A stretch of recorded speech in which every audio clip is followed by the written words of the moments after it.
नमस्ते नमो महावदान्नाय कृष्ण प्रेम प्रदायते कृष्णाय कृष्ण चैतन्ये नाम्ने गौरते से नमो हे कृष्ण करुणा सिंधु दीनबन्धो जगत्पते गोपेश गोपिका कान्त राधाकान्त नमस्तुते तर्क कांचन गौरांगे राधे वृंदावनेश्वरी विश्वभानुसुते देवी प्रणमामि हरिप्रिये जयतां शरतां पंकजमनमन्दमती मात् सर्वस्य राधा मदो नमो नमो दीप्त वृन्दारण्य कल्पत्रता माधव श्रीमान रत्नकर सिंहासनो श्री श्री राधा शील गोविंद निर्मल पृष्ठानिधि शिवा मन स्वामी श्रीमान सरसारूढ़ी वंशीवत स्थित कर्षण सैनिक गोपीनाथ श्रीस्ती नमो वृंदाई तुलसीदेव प्रियाई केशवर्ज वैष्णवी प्रथे देवी शुद्धवर्ते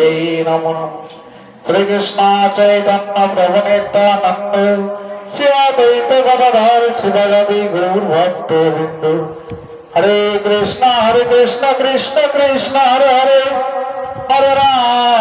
हरे राम राम राम हरे हरे सर्वव्यासमति गुरुपाद पदं कीर्तनीला प्रविष्टं कृष्णपाद अष्टतर शतशीला भक्ति वेदांत परिजन स्वामी गुरु महाराज जय जय प्रणामंत वैष्णववृंद जय जय हरे कृष्ण राधे राधे सबाई जे बारेंदार मध्य उठे गेले এখন এখানে গতি কি হবে যারা ভক্ত ছাড়া হরিকথা আলোচনা হয় না মহাপ্রভু অন্তরঙ্গ ভক্ত নিয়ে প্রেম আস্বাদন করেছিলেন আর বহিরঙ্গ ভক্ত নিয়ে নাম সংকীর্তন করেছিলেন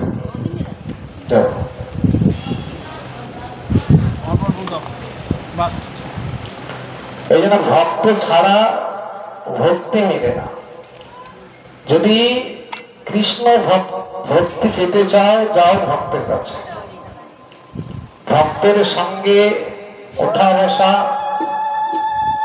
ভক্তের সঙ্গে চলাফেরা ভক্তের সঙ্গে থাকো ভক্তের চরণধূলি নিয়ে অঙ্গে সবাই মাখো তাহলে ভক্তের যদি কৃপা হয় ভগবানেরও কৃপা হয় আর যদি ভক্ত কৃপা না হয় ভগবানও কোনোদিন কৃপা করবে না এই জন্য ভক্তকে বাদ দিয়ে আমরা ভগবানকে পাবো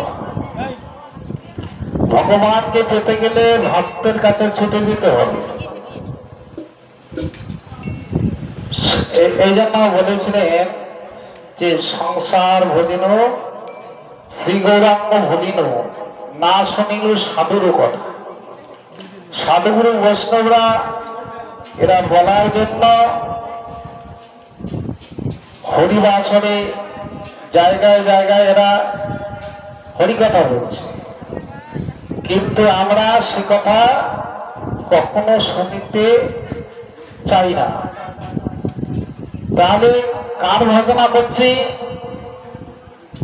সংসারের সংসার ভজন শ্রী গৌরাঙ্গ বলিল না শুনিল সাধুর কথা সাধুগুরু বৈষ্ণবের কথা শুনলাম না না শুনি আমার কি হলো ইহকাল পরকাল দুকালে খাইনু আত্মমাতা তাহলে সাধুগুরু বৈষ্ণবের কথা না শুনে আমার ইহকালে চলে গেল পরকালটাও নষ্ট হয়ে গেল তাহলে আমার আসা যাওয়াই সার হলো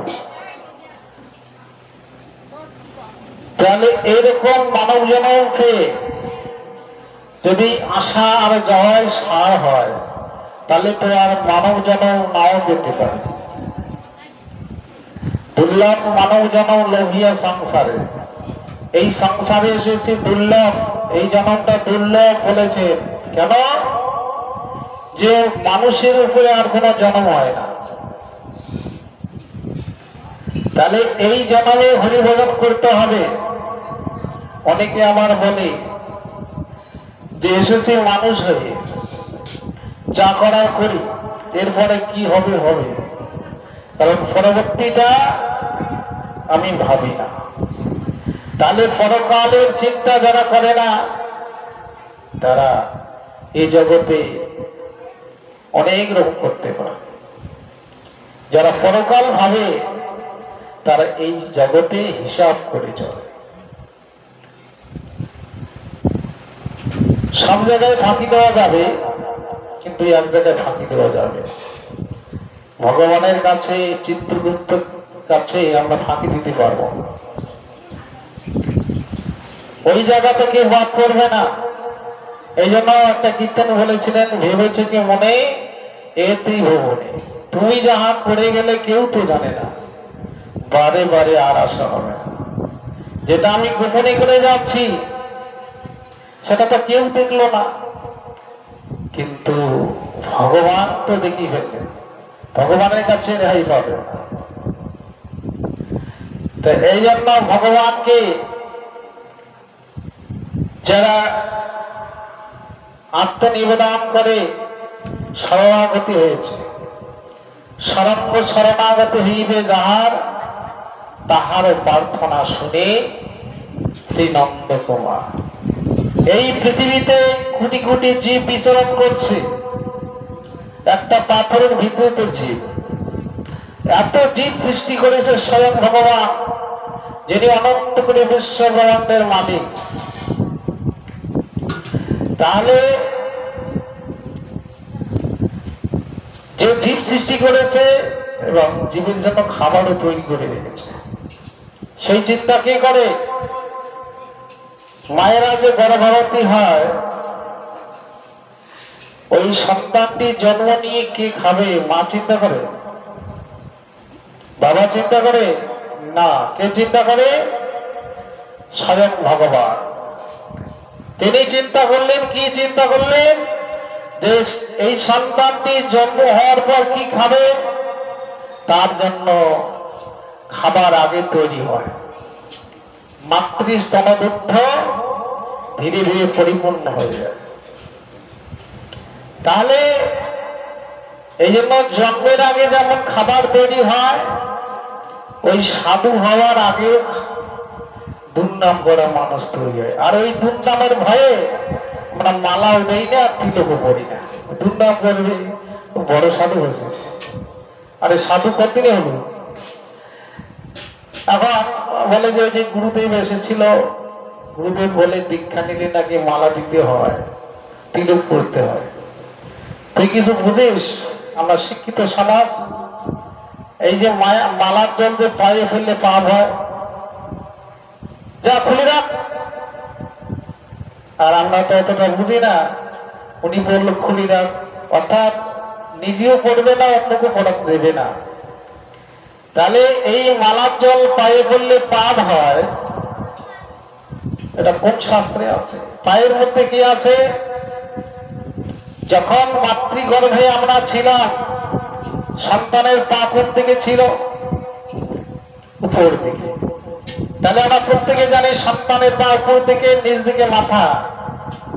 তাহলে ভগবান কোথায় ছিল? পরমাত্মা উপরে।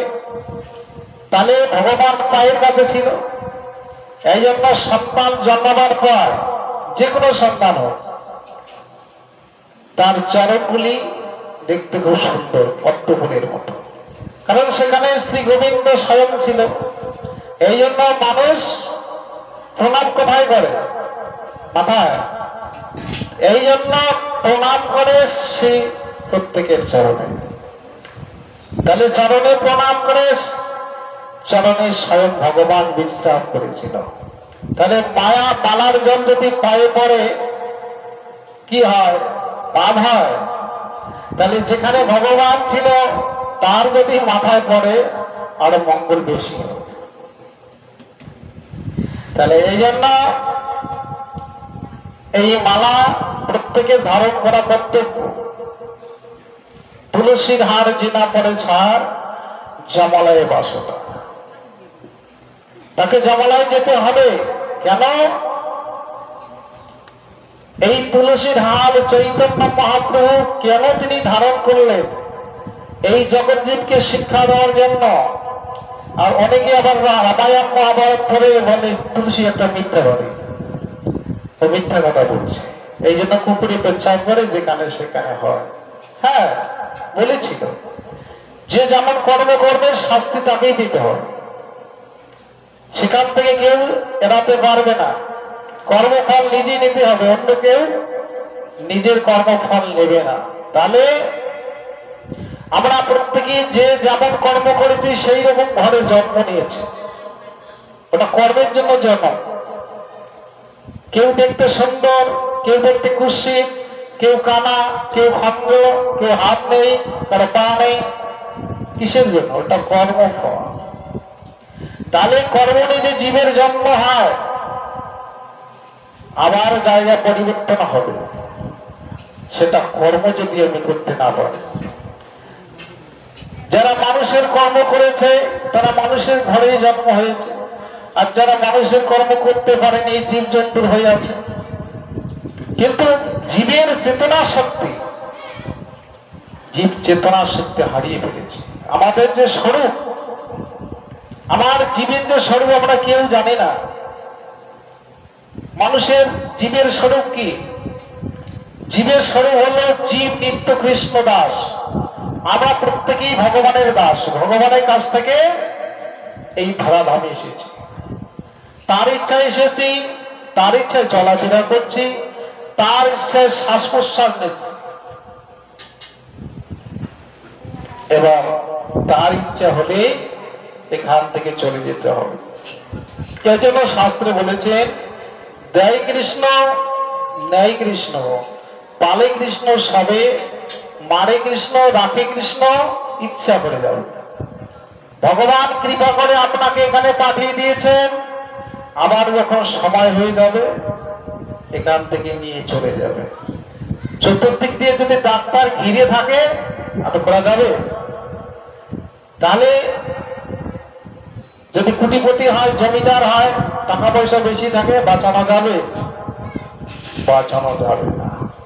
এই জন্য মানুষ জীবনের সময় বড় কম, কাজ বেশি, সময় কম। প্রতিটি কাজ সমাপ্ত করে কেউ আমরা ভগবানের সেবা করতে পারবো না। যদি বলি যে মেয়েটার বিয়ে হোক, ছেলেটার বিয়ে দেবো, তারপরে সাধু সঙ্গ করবো, আর তো তুমি যে ছেলে মেয়ের বিয়ে দিতে পারবে এটার কোনো গ্যারান্টি আছে?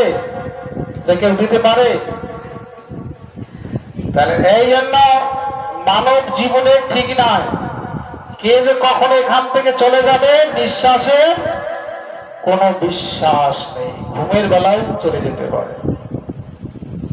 তাহলে এই যে নিঃশ্বাসের কোনো বিশ্বাস নেই, এই জন্য চৈতন্য মহাপ্রভু জীবকে শিক্ষা দেওয়ার জন্য আসলেন। ওরে জীব, এগোরে সংসারে পড়িয়া মানব না পাই দুঃখের শেষ। যারা কোটি কোটি টাকা রোজগার করে তারাও দুঃখ যন্ত্রণা ভোগ করে। তাহলে এই দুঃখটা কি করে নিবারণ হবে? এই দুঃখকে কেউ যদি নিবারণ করতে চাও, সাধু সঙ্গ করি, হরি ভজে যদি, তবেই তো হবে অনন্ত ক্লেশ। নিতাই গৌরানন্দে হরি বল। তাহলে সাধুগুরু বৈষ্ণবে যদি সঙ্গ করতে পারে, তাহলে আস্তে আস্তে কৃতাজনিত জ্বালা থেকে আমরা মুক্ত হব।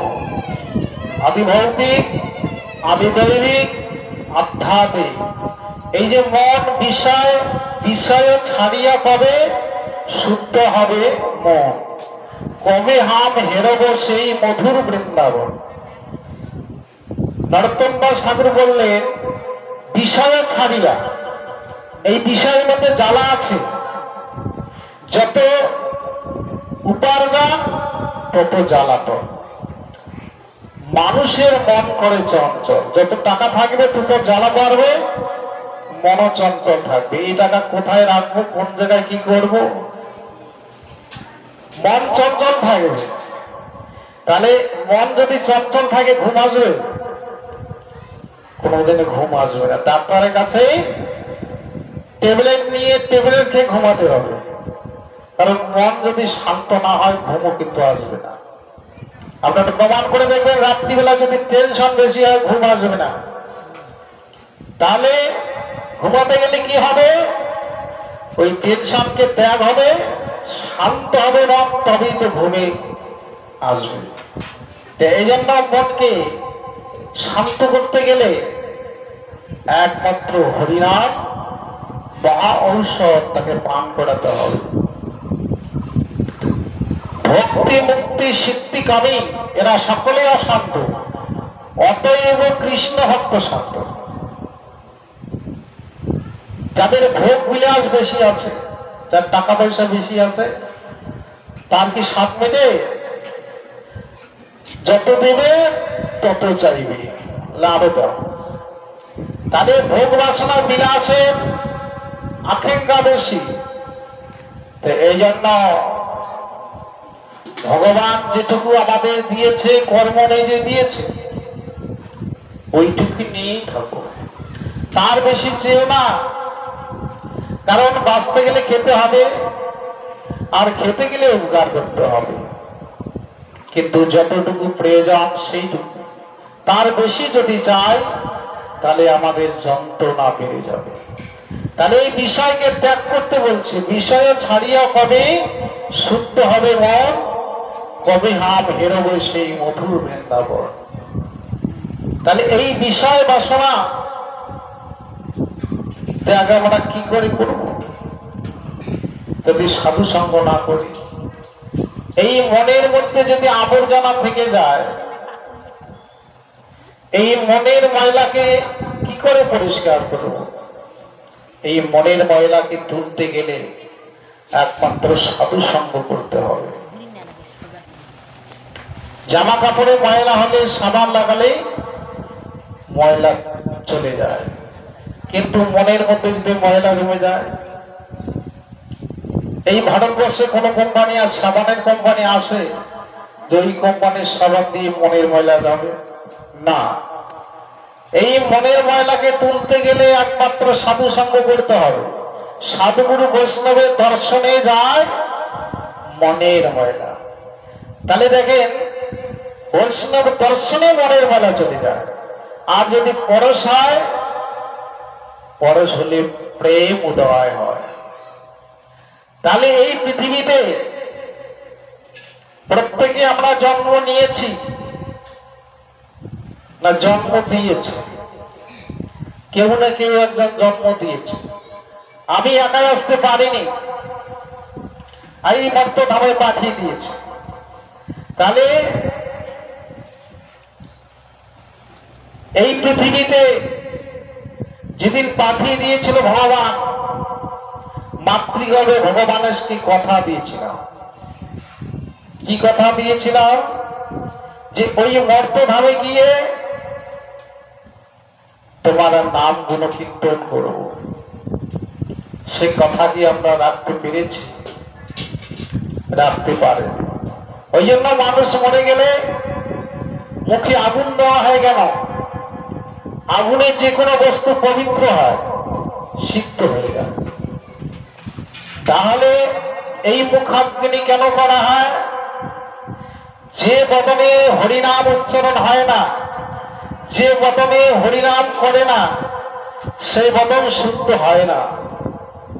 তা যে বদন শুদ্ধ নেই, সেই বদনে মুখাগ্নি করে শুদ্ধ করে দেয়। আর যারা হরিনাম করে তাদের মুখাগ্নি করতে হয় না, তাদের এই বদন হরিনাম করে পবিত্র হয়ে যায়।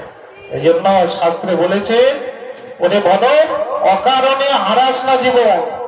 এইরকম মহাপ্রসাদের বদন ভগবান দিয়েছে, পরের বার যেন আবার মহাপ্রসাদের বদন পেতে পারে, অন্য বদন যেন নয়। এরকম বদন যেন আবার পেতে পারে। তাহলে কোথায় গেলে পাবো? কোন কৃষ্ণ ভক্তের মায়ের গর্ভে যদি জন্ম হয়, তাহলে তো জন্মের থেকে নিরামিষ শুরু হয়ে যাবে। হবে না? তাহলে আমার জীবনের থেকে নিরামিষ শুরু হয়ে গেল, আর ঘুমিয়ে ঘুমিয়ে মঙ্গল আরতি শুনতে পাবো, ভোর চারটায় মঙ্গল আরতি শুনতে পাবো, সন্ধ্যা আরতি শুনতে পাবো। শুনতে শুনতে আমিও ভক্ত হয়ে যাব। নিতাই গৌরানন্দে হরে হরে। এই জন্য শাস্ত্রে বলেছেন যে এই পৃথিবীতে এসেছিলে যেদিন তুমি ভবে, তুমি মাত্র কেঁদেছিলে আর হেসেছিল সবে। সন্তান যখন জন্ম হয় হাসে না কাঁদে? কান্না করে। প্রত্যেক সন্তান কান্না করে। কেন? আর ওই সন্তানের কান্না শুনে মারোয়ারাই কাঁদে না হাসে? হাসে। তা তুমি যেদিন এসেছিলে এই ভবে, তুমি মাত্র কেঁদেছিলে আর হেসেছিল সবে। সবাই তোমার কান্না শুনে হেসেছিল।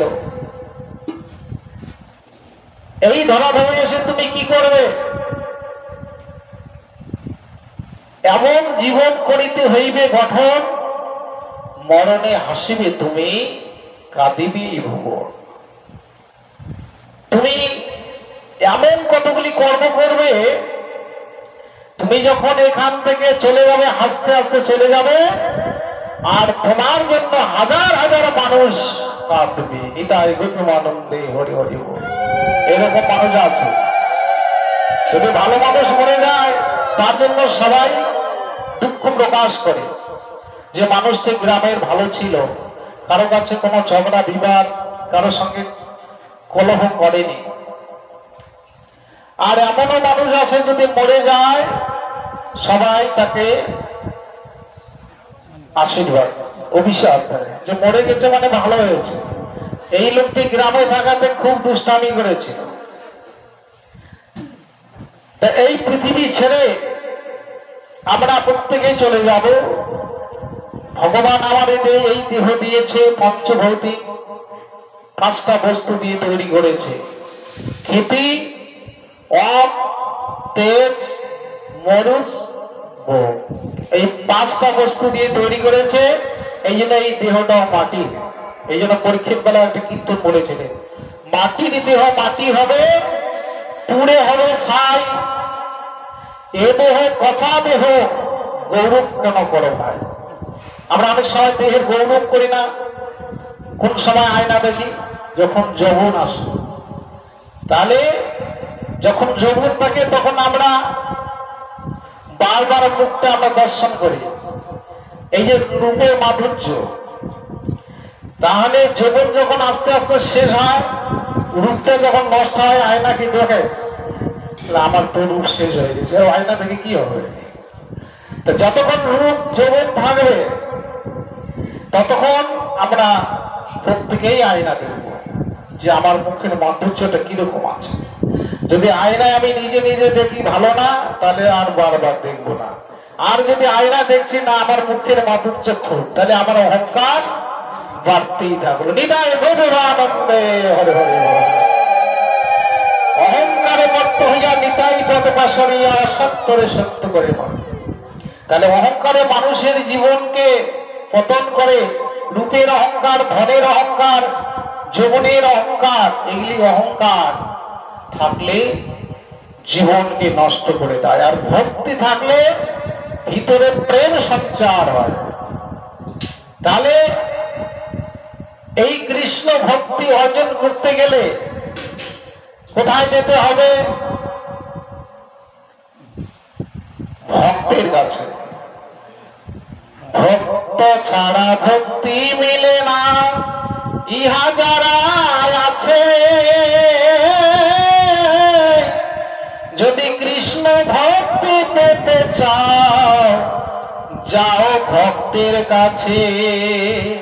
ভক্তের সঙ্গে চলা ফেরা, ভক্তের সঙ্গে থাকো। ভক্তের চরণ ধুলি নিয়ে অঙ্গে সবাই মাখো। ভক্তের সঙ্গে উঠা বসা, ভক্তের সঙ্গে থাকো, ভক্তের চরণ ধুলি নিয়ে অঙ্গে সবাই মাখো। তাহলে ভক্তের চরণ ধুলি যদি অঙ্গে মাখা যায় কি হবে? আবার ধীরে ধীরে মন পবিত্র হয়ে যাবে, আবার প্রেমের উদয় হবে। তাই আমরা প্রত্যেকে এই সংসারে এসেছি।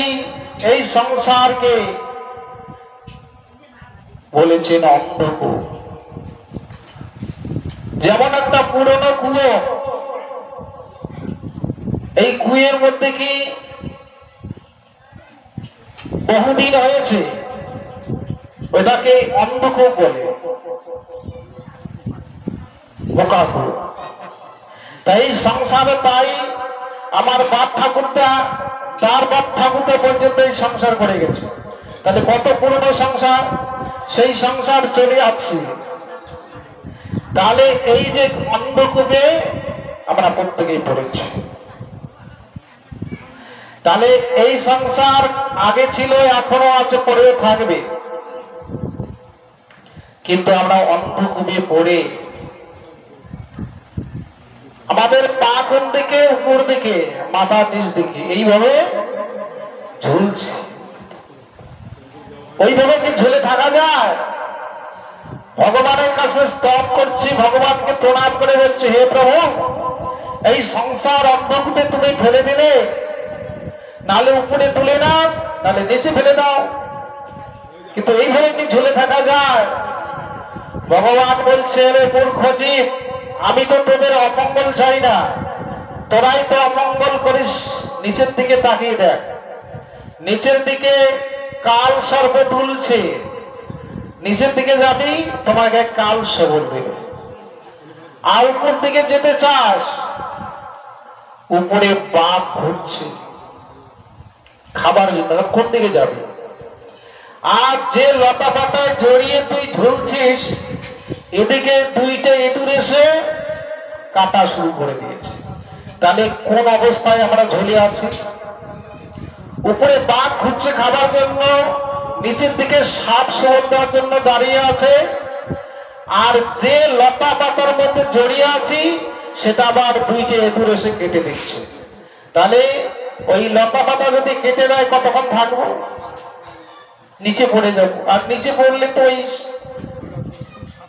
সাপ আছে, সবল দেবে, কাল সর্প। তাহলে কাল মানে কি? কাল মানে হচ্ছে সময়। সময় মানে মৃত্যু।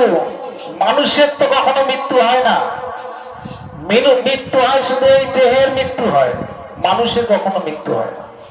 এই আত্মার কখনো মৃত্যু হয় না। মানুষ যখন মরে যায়, এই দেহটা পুড়ে শ্মশানে ছাই করে দেয়, আর মানুষ মারা যাওয়ার সাথে সাথেই নামটা পরিবর্তন হয়ে যায়। কি নাম? মরা। তাকে মরা ছাড়া আর কেউ বলবে না কিছু।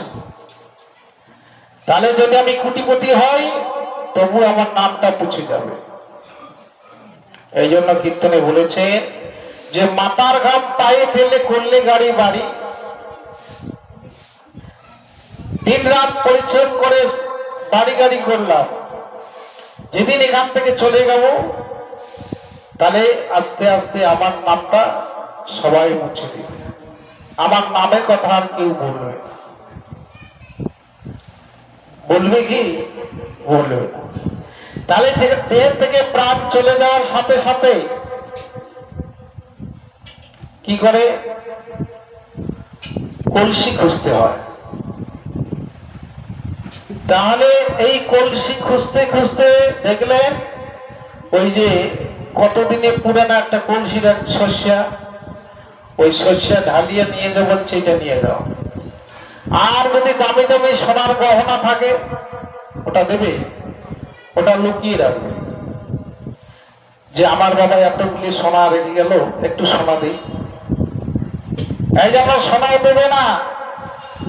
এই জন্য এই তুলসীর হার আর সোনার হার। তাহলে দাম কার বেশি থাকে, সোনা না তুলসী? সোনার দাম বেশি, 55-60 হাজার টাকা ভরি। আর তুলসী মালা নাই 40 টাকা, কত হবে? তাহলে দেখুন দাম কার বেশি? 40 টাকার ৫,০০০ টাকা ভরে। যখন আপনি মরে যাবেন, যদি 5 ভরি সোনার হার গলায় থাকে, ওই সোনার হারটা নিয়ে ঝগড়া করবে। একজনের 3 ছেলে 3 মেয়ে। তা এখন সেই মায়ের ছিল 1 ভরি সোনার একটা হার গলায়। তো ওই হারটা দিব বলে ওই বলতে বলতে হঠাৎ একদিন স্ট্রোক হয়ে মারা গেল ওই বুড়িমা। এখন ছোট মেয়ে বড় ছেলে সবাই মিলে ওই তার মায়ের গায়ে পড়ে কান্নাকাটি করছে, লাফ দিয়ে দিয়ে। এখন কান্নাকাটি করতে করতে ছোট মেয়েটা কাঁদতে কাঁদতে বলছে, দাদা, মা যখন বেঁচে ছিল আমাকে বলেছিল, ছোট রে, তুই যখন সবার ছোট, আমি মারা যাওয়ার আগে হারটা তোমাকে দিয়ে যাবো। দাদা, হার কিন্তু আমি দেব না। এখন বড় দাদা বলছে, না, আমি মার যখন ঔষধ কিনে দেই, মা আমাকে বলেছে তুই যখন সবার বড়, তা হারটা তোকে দেবো, আমি কিন্তু হার দেব না। এখন ছোট বোন আর দাদা ঝগড়া লেগে গেল কে নিয়ে? সোনার হার। এদিকে বাঁশ কাটা হয়ে গেছে, কীর্তনের তলে এসে গেছে, মরার ছাড়ছে না, হার কে পাবে? তাহলে 5 ভরি সোনার হার গলায় থাকবে, যমরাজ একটা গলায় শিকল পরাবে, টানতে টানতে তত্ত্ব বালুকার উপর দিয়ে, কাটা গাছের উপর দিয়ে জমালয় টেনে নিয়ে যাবে। আর যদি 40 টাকার একটা তুলসীর হার থাকে, ওটা কেউ নিতে যাবে না, ওটা নিয়ে ঝগড়াও হবে না। ঝগড়া হবে? আর এই মালা গলায় থাকলে যমরাজ বলে দিয়েছে, যমদূতগণকে বলে দিয়েছে, ওরে, যাদের গলায় তুলসীর হার দেখবি, যে দেখবি প্রতিদিন তুলসীতে জলদান করে, যে প্রতিদিন তুলসীকে প্রণাম করে, যে তুলসীর ধ্যান করে, তুলসীর নাম করে, এরা যমলের যাত্রী নয়, তাদের কাছে যাস না। যারা তুলসীর হার পড়বে না, যারা ভগবানের নাম করবে না, তাদেরকে এই যমলায় ধরে নিয়ে আসবে। কারণ ওরা গোলক বৈকুণ্ঠের যাত্রী, ওরা গোলক বৈকুণ্ঠে চলে যাবে, ওদেরকে ধরে নিয়ে আসবে না। নিতাই গৌরানন্দে হরি হরি বল। এই জন্য মানুষের বিবেক চেতনা যতক্ষণ জাগবে না, ততক্ষণ পর্যন্ত কেউ সাধুগুরু বৈষ্ণবের কাছে ছুটে আসবে না। এই সাধুগুরু বৈষ্ণবের কাছে কখন ছুটে আসবে? যখন নিজেকে জানতে পারবে, আমি কে? আমি কারো বাবা, আমি কারো মা, আমি কোনো বাড়ির মালিক বা বাড়ির কর্তা না।